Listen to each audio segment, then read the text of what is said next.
Welcome to Section 420, Talkin Yankees. Well, Yankee fans could breathe a little sign of relief. The Yankees kind of, I'm not going to say fully turned around, but you're showing a little more signs of life. Got closer to 500, which is you're like, well, it's not really a great accomplishment.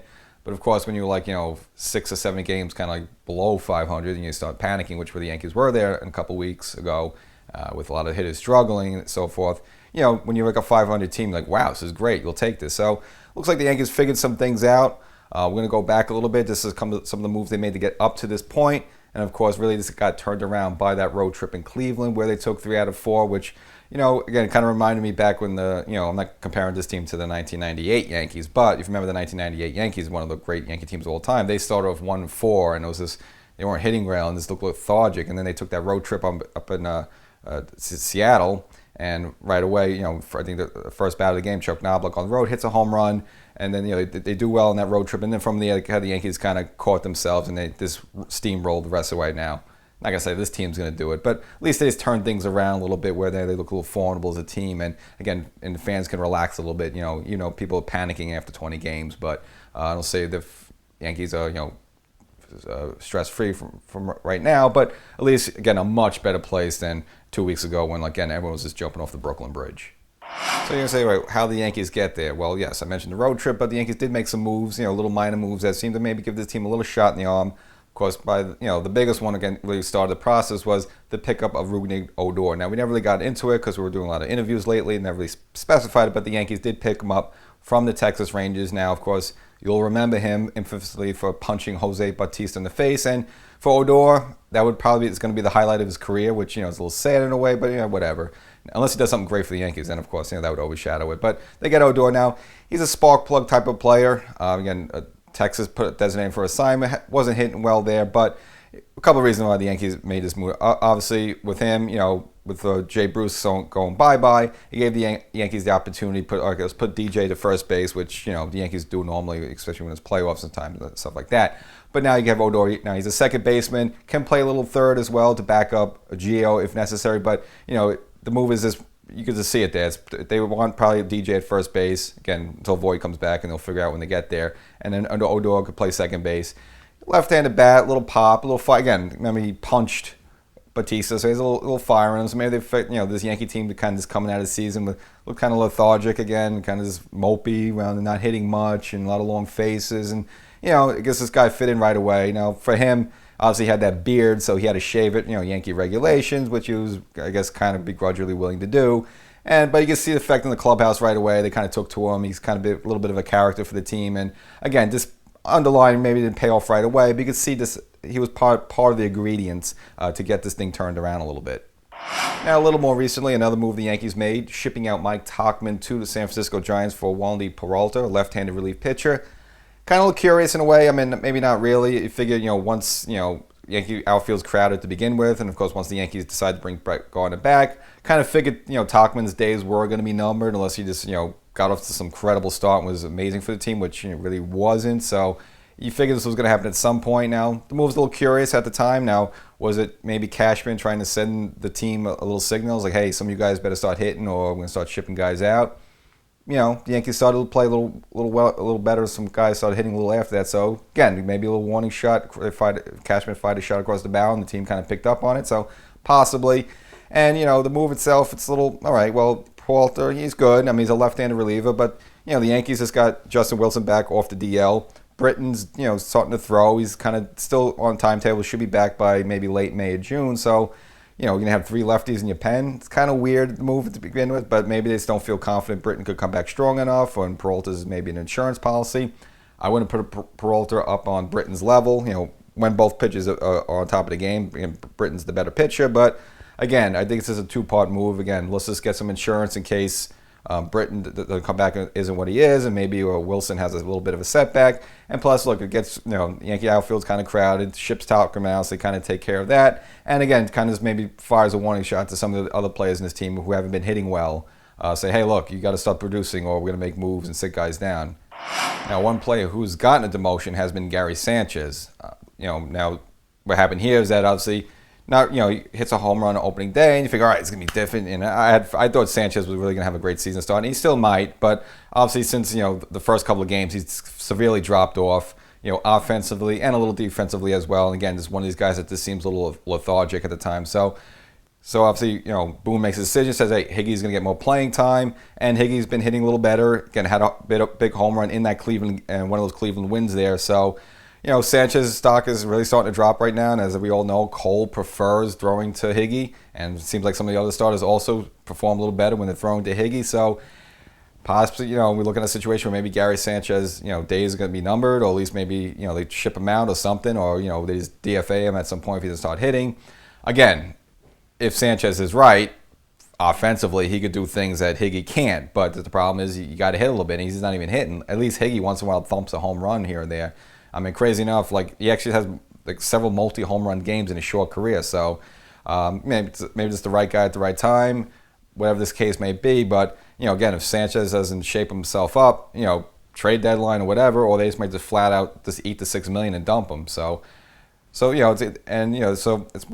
of the things that kind of sparked the team up a little bit. So hopefully, maybe finally, again, we've been saying this 20 million times to Sanchez.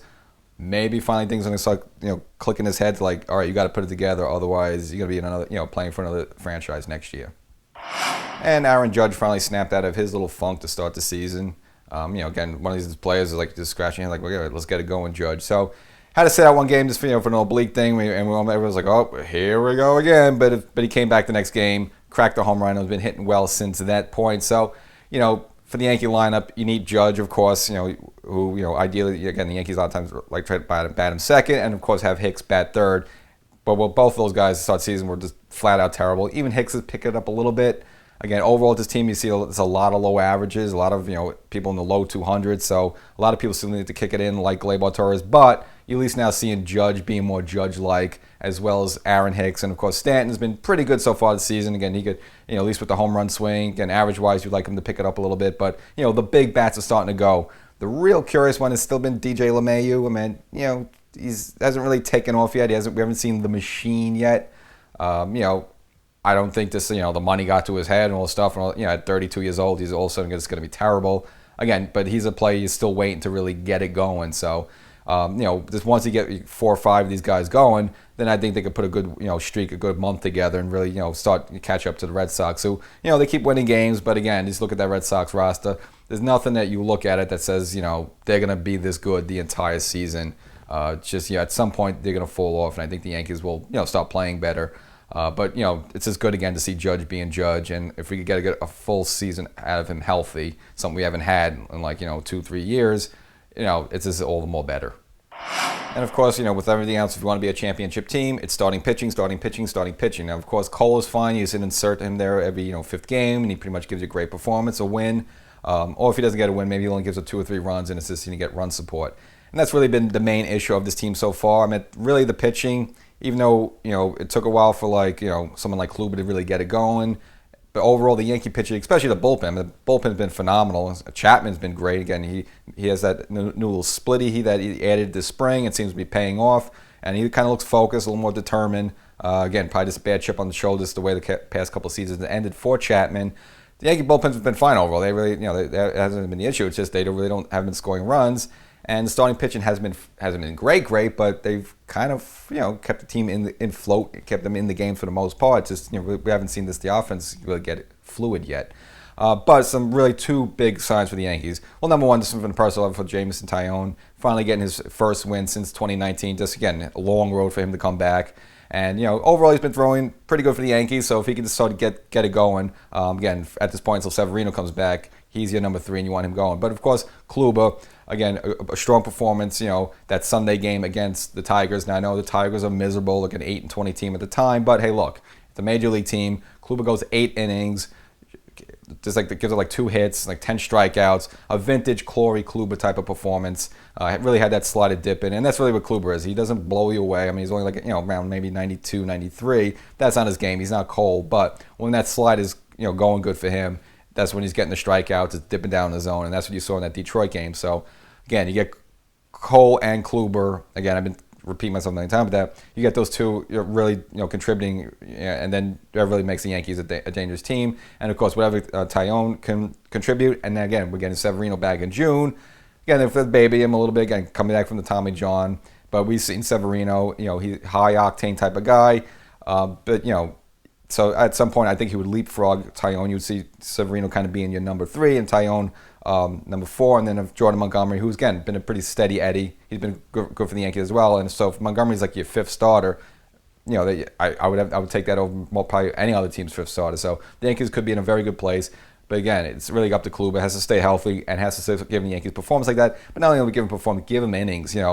Can't expect 8 innings each time, but you can't, a couple of Kluber's early starts was like 3 innings, 4 1/3, or something like that. You can't do it as a starting pitcher because then you have to go to the bullpen right away and it just burns guys out and this sets you up for failure for the rest of the series or the rest of the week. So if you get a couple of guys other than Cole that could give the Yankees some innings, it just gets the bullpen better rested. They've been good anyway, but it just makes everyone else more effective. And Luke Voigt's working hard to get back with the team and had the surgery, instead of playing through pain the whole season. If he had the surgery early on, set to return very soon. Now, of course, with the Yankees, I don't know how they want to push him because, he's first baseman for the Yankees, but you want him like playing hard, put a little wear and tear right away. So I'm assuming they're going to want to ease him in, which means you're going to want him to DH a little bit. Now, again, they could work this out a couple of ways. Perhaps a situation where, let's say, we give Stanton some time off, even though they don't have him playing the field at all. But you have obviously Voigt DH a little bit, and of course it's going to affect playing time. Again, if you have obviously it's not going to DJ, you would slot him back at second base, and then now Odor, who the Yankees picked up, that's someone who now you may have to shift around a little bit. Maybe put him on the bench a little bit, or maybe you have to drop a pitcher like that just to make room on the roster. So it could be really interesting. But of course, I think Voigt, more than really the bat, it's just, again, he's kind of a character guy for the team. He's a bit of a spark plug. He's a bit of the backbone, the character. So I just think having him back will kind of cheer the team up, and this adds to the clubhouse atmosphere, which again seems a little more positive now than what we were looking about about a month ago. And good news, if you want to go to Yankee Stadium to watch a game, Governor Cuomo approved capacity to be opened up to 33% by the end of May. So again, right now it's 20, so a little more pods, as we explained, in the stadium. So again, getting there gradually back. And even for like Broadway, they're projecting maybe they'll be able to get full capacity by fall. So Broadway crowd is whatever, has a couple of thousand. So maybe at that point in the fall, maybe you're looking at 50-60%, but just projecting right now, don't want to get over it. But the important thing is that now, of course, COVID cases in New York are going down. A lot of people are getting vaccinated. So more and more as the weeks go on, they're going to keep increasing it. You can see 30%, then you see 40% and 50%. Kind of what they're doing at the restaurants. So again, if you're looking to go to a Yankee game, again, they can't release tickets too far ahead because they still don't, so usually they release these with only a couple of weeks heads up because, again, they don't know how the seat arrangement is going to be. So, but of course, just go to the website and you'll see what games are available and you can pick one up and go there to, maybe go there to boo someone like Sanchez. And this season, Clint Frazier was finally anointed the starting left fielder job, and what has he done with it? Zilch. Not terrible. Now, of course, last season, anytime Frazier got some playing time, he was great. He would hit home runs, and then the Yankees would send him down. And it was like, why you send him down? Keep him up. He's hitting. Well, now the Yankees finally said, all right, take the starting job. And of course, what does he do? He's terrible. I mean, finally hit a home run up in Baltimore like that, but just just terrible at the plate, base running gaffes. Again, laughing and giggling in the dugout a little bit. Yeah, I know the guys want to be loose and stuff like that, but not really a good look for Frazier. And again, I thought he would really, take the starting job and finally really, be that prospect that, of course, the Yankees got from Cleveland back in 2016 when he was their like top hitting prospect. Again, he was kind of the bit of a ginger there, a little Mickey Mantleism in him and all that stuff, with the 77. But of course, he's fallen flat. And again, Brett Gardner's been great to take the job back from him. Gardner's been Gardner, but nothing great where he could take the job. So again, Frazier has to be a guy who, finally, he needs to pick it up, as well as Gleyber Torres. But really, Frazier, very disappointing so far to start 2021. And moving to the rest of baseball, of course, they're always tinkering with rules, ways to maybe make the game more interesting or speed it up and whatnot. So now the latest proposal is perhaps, again, because the people complain there's not enough action in the game, moving the pitching rubber back about a foot, figuring that, well, now, it's going to make it easier for hitters to hit because obviously now, these pitchers are throwing maybe at the same velocity, but you're throwing a full foot back, gives the hitters a little more time to look at the pitch and maybe put some wood on it. See, the problem with baseball is that a lot of it is either a strikeout or a home run. Even if you have offense, the offense is usually home runs and that's it. What's missing from today's game is this, what you call the Billy Ball, the small ball, singles, doubles, hit and runs, because that kind of keeps people interesting, watching, runners on the base, double steals, bunts. and the action. The problem, with a lot of these games, it's just this walk, walk, walk, home run, walk, walk, strikeout, strikeout, strikeout, strikeout, walk, walk. Now, the reason for it being is that it's just the way pitchers have really, the whole game has changed in a lot of ways. I mean, you got these guys coming out, each one of them throwing like 99, 100 miles per hour. So you have a starter like Cole throwing like 98, 99. He'll go like 7 innings. Then you have someone like Loizaga also could throw 98. Then you have someone like Chapman who could throw 102. So, for a lot of these hitters, it's just like, it's just tough. That's just the way it is. And really the game has changed. Years ago, maybe 15, 20 years ago, someone coming out of your bullpen was kind of a ham and egger, maybe throw 86 miles per hour, and it's just like you put him in there, he'll get beat up a little bit, and you would be able to feast on teams' bullpens. Now it's just a totally different story. You just got one guy after the other that's coming out throwing hundreds, sort of like the stable of arms, going back to talk about the Tampa Bay Rays. A lot of baseball is like that, and that's pretty much why you just don't see much action on the bases. There's too many walks and strikeouts, and there's not enough contact. So they figure, all right, let's experiment this. Let's bring the mound back and see if that induces more what you call small ball. Keep the ball inside the park. And baseball's ready to try to do it this season in terms of, try to create more offense in terms of, not have the ball go over the wall, but stay inside the park. And of course, they did that by, at least, loosening up the stitches on the baseball where it's not packed as tight. Because when the ball's packed tight and hits off the bat, more likely it's going to go over the wall. Now, what they try to do is loosen up just a tad, figure maybe not get so many home runs, but really hasn't made that much of a difference. So, now, do I think that this mound thing's going to happen? I mean, they maybe experimented a little bit in single A, but overall, I just don't think, because a lot of these pitchers, just from, high school, college, majors, they're all just, kind of trained to pitch a certain way, a certain distance, and especially for the major leagues, someone who's been a veteran, for 5 to 10 years, your arm is trained to throw a certain distance. Even in moving it 1 foot back, you're kind of messing up the dynamics with that, and you're just looking at a lot of injuries, and I just don't think it's worth it. Yes, it would be nice to see a little more small ball, old-fashioned baseball, but at the risk of just drastically changing the game like that, moving the mound back, and whether, and of course, they've also debated put the mound down a little bit, or maybe you should raise it with that, but I just don't think you should mess with the mound. Again, this is the way it is now. These players are trained certain distances and stuff, and you're just looking at a lot of injuries. So they're throwing it out there. They'll look at it, but I just don't not see that happening in the major leagues. And proof of that with the lack of offense is to look at the amount of no-hitters we had already in this early season. Now, we've had 2 official, one from Carlos Rodon of the Chicago White Sox and Joe Musgrove of the Cleveland Indians.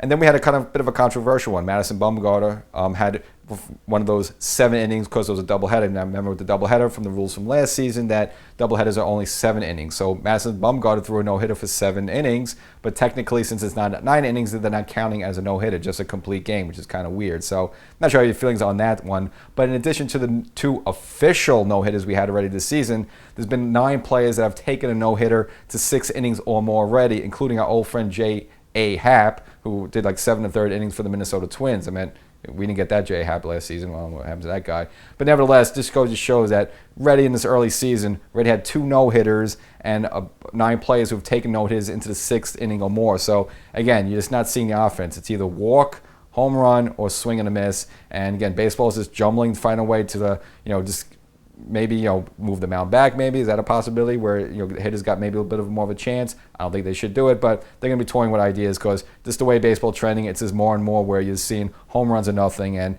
it is hurting the game. And umpiring has actually really been terrible this season. Again, I'm not one of the people that would want a mechanical strike zone, but, you've seen a lot of pitches that are strikes being called balls and vice versa. A lot of balls outside the zone being called strikes. So I don't know how the umpiring crews could, obviously, you can't replay every little single pitch. It's just going to kill the game. But even some plays at the bases have been a little etchy, even with the replay rules, which, those calls have been mostly done right. But strike zone-wise, very tough to watch. Some of these games, some real bizarre pitches being called strikes. And, again, some other pitches that are down the zone.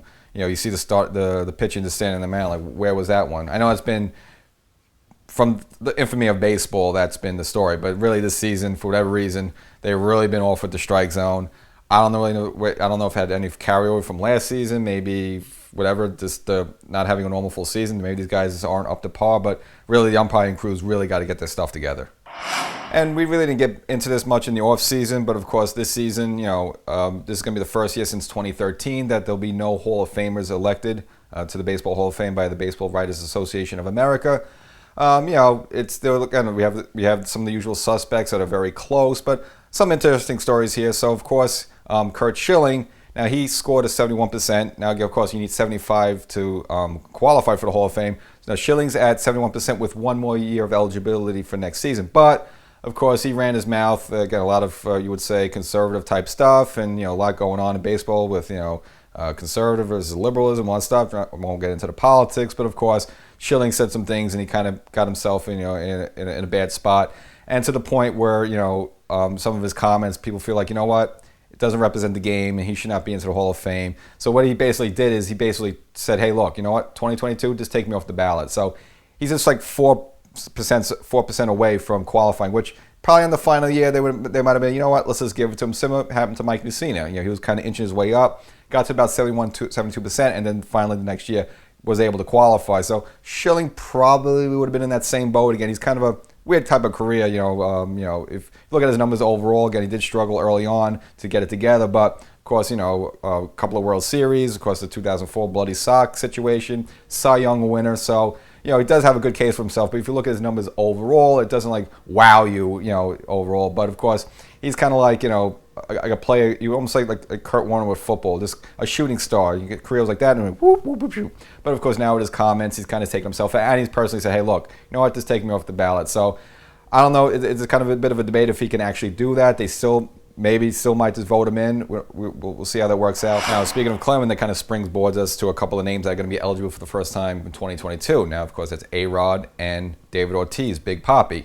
Now, of course, A-Rod, one of the great players of our generation, but obviously you had that, what was it called, the unofficial test. It was supposed to be an anonymous test that he so-called flunked. Turns out later on that Ortiz also flunked that, but of course, that never really came to fruition. Of course, A-Rod took more of the flack with that, where Ortiz was pretty much forgiven right away and just swept that under the rug. So both are going to be eligible for the Hall of Fame. So are they going to be in the same boat as Clemens and Bonds, where it's just the writers say, hey, look, we know you're two of the most phenomenal players of this generation, but because of the allegations, there was two with A-Rod. There was the other one with got involved that whole biogenesis thing down in Florida as well. So A-Rod really has two strikes against him, and plus his overall as a player, again, wildly unpopular, just didn't like his attitude, his whole thing. Now, again, as the post play A-Rod, the ESPN Sunday Night Baseball A-Rod, people seem to like him a little more, and of course he had the whole thing with J-Lo, which is on and off. We don't even know where the latest with that one is, but A-Rod seems a little more personal, but I don't think that's going to really carry him over, and I think probably of the two, A-Rod's going to be victimized with that, where Big Papi, I just think because he was just such a different part of that team. Obviously he has the three championships with the Red Sox, but he was just really the driving force of that team. And again, since, he had that anonymous test, which he also flunked, but again, they kind of swept that on the rug. I see of the two of them, more than likely Ortiz gets into the Hall of Fame, and A-Rod just might be the odd man out. Now, one interesting name for the Hall of Fame has been Omar Vizquel. Now, been around forever, one of the greatest shortstops, at least of this generation. Similar to what you say with Ozzie Smith, but of course Vizquel, this seems like this doesn't really have enough numbers. But if you want to compare him to, let's say, Ozzie Smith, similar type of play in a lot of regard, and I'll kind of make the comparison. Of course, Ozzie Smith, definitely a Hall of Famer, but never really great with the bat. I mean, he was in more for his defense, of course, which again, he's considered probably maybe the greatest shortstop of all time. But if you want to look at some of the accolades, you really could make a case for that. So before we get into that, I also want to mention, though, in terms of character, similar to Schilling, that Vizquel, there's some allegations about some domestic dispute issue going back a couple of months. So that's always not a good look, and then maybe that hurts him. But if you look at their careers, I mean, you could really make a case for Vizquel. Now, again, he was around for a while. I mean, he's hung on to the game for 24 years, which, you figure, well, he's compiling stats. But, hey, look, if you're still playing at a certain level, I don't think there's any problem with that. And we've seen a lot of pitchers, like the Negros, who could throw a knuckleball and pitch until they're 50 years old, kind of stick with the game and, compile wins like that, or kind of what Greg Maddux did later on in his career. So I don't think you should really hold it against him. Now, if you look at Ozzie Smith, again, he had 13 All-Star appearances, 15 Gold Gloves. Now, Vizquel, no slouch himself, had 11 Gold Gloves. So, okay, Ozzie Smith had a couple more Gold Gloves than him. But overall, I mean, if you look at the stats in terms of a lifetime batting average, Vizquel finished 10 points higher than Ozzie Smith. And overall, the course of his career, hit about 50 more home runs. So, you could say, look, was Ozzie Smith the little better player defensively, of course, but Ozzie Smith didn't really put together an offensive resume that you say, wow, you have to put him in. Back then during the 80s and early 90s, shortstops didn't hit the way they hit now. Now they're big thumpers just like everyone else. So Ozzie Smith was kind of like, you're not held to it. He was held to a different standard that you didn't expect much out of your shortstop in terms of offense. You just wanted to be a great defense. So, and I think also Ozzie Smith is one of the character guys of the game. He's one of the good guys of the game. Everyone loved him. So again, that helped elevate him as well. And again, just getting back to David Ortiz, I think that's what would help Ortiz as well, even though there's some whispers about him and some actual hard proof that he probably did use performing enhancing drugs. But his personality, I think, takes over and gets him in. And that's probably what got Ozzie Smith and where you get Omar Vizquel. Again, you guys, you look, wait, was he one of the great defensive players of this generation? Well, yeah. And interesting comments from former Yankee Gary Sheffield, who, again, himself kind of on the borderline there now in the most recent vote. He only registered like 40.6.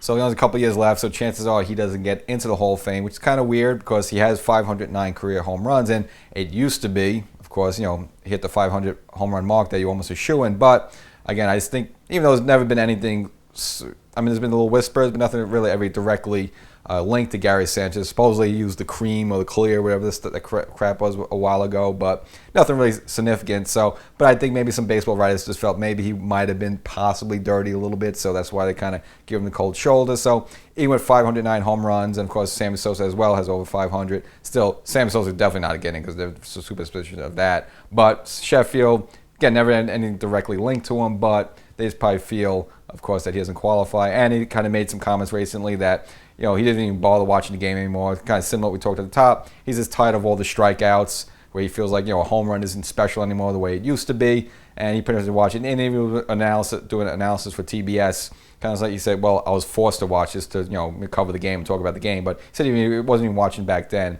And as I mentioned previously, even David Wells made some recent comments just with some of the stuff that's going on, especially with the baseball All-Star game being moved from Georgia to Denver over political reasons. He's almost been tuned out with baseball as well. So kind of disheartening to see that players who, I can say they were playing like 50 years ago. It's like, I don't recognize this game ago.